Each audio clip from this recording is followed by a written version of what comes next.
Dernièrement, il y a un gars qui arrive chez Valter à Maslow, concessionnaire Citroën. Il achète une nouvelle voiture, ils se mettent d'accord sur un modèle, et puis, quand ils arrivent à la couleur, il n'y a pas une couleur qui plaisait au client.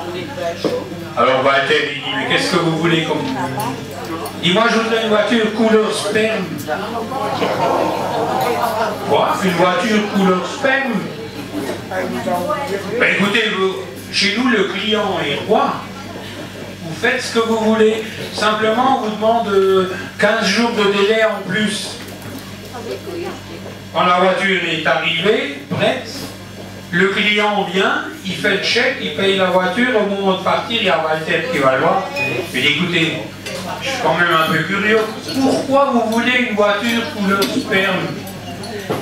Il dit, je me dis, si jamais il y a une petite égratignure, je pourrais faire la retouche moi-même.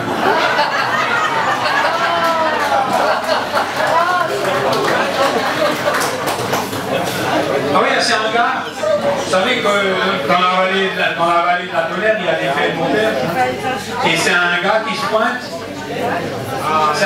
pointe, il veut acheter un cochon de lait. Alors il va voir le paysan, il dit, écoutez, je voudrais faire un méchoui là, je voudrais faire un cochon de lait. Tu peux pas me vendre un cochon? Alors le paysan il prend le cochon, il met la queue entre les dents et il dit voilà, celui-là il fait l'affaire, il fait 15 kilos. Alors le client il le regarde, tu pèses des cochons comme ça? Il dit mais chez nous c'est comme ça, dans toute la famille. Et puis il voit son fils de 13 ans qui passe à côté, il dit Joseph, viens peser le cochon là. Le gamin de 13 ans, il arrive, il prend le cochon, il met la queue du cochon entre les dents, il pèse, il dit 15 kilos. Le gars, il dit, c'est pas possible. Comment vous faites pour peser un cochon en le prenant la queue entre les dents? Alors il dit, vous ne le croyez pas? Joseph, va chercher ta mère.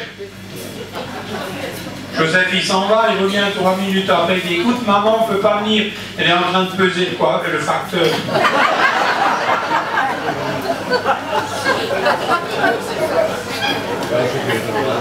Oui, alors, c'est Eugène, il va faire les courses, il y a sa femme qui lui dit, Eugène, tu vas faire les courses?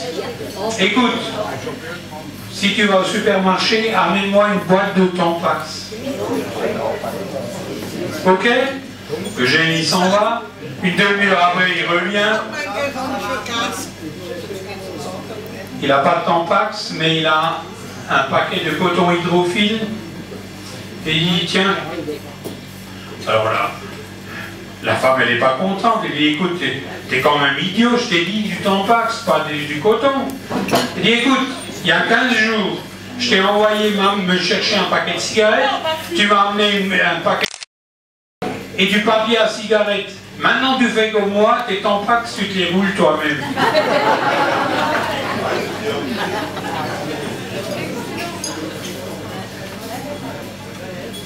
Le patron il dit écoutez, moi je suis occupé pour le restant de la soirée. Allez donc chez mon apprenti. Il faut qu'il apprenne son métier. Allez chez l'apprenti. Et puis il s'installe chez l'apprenti.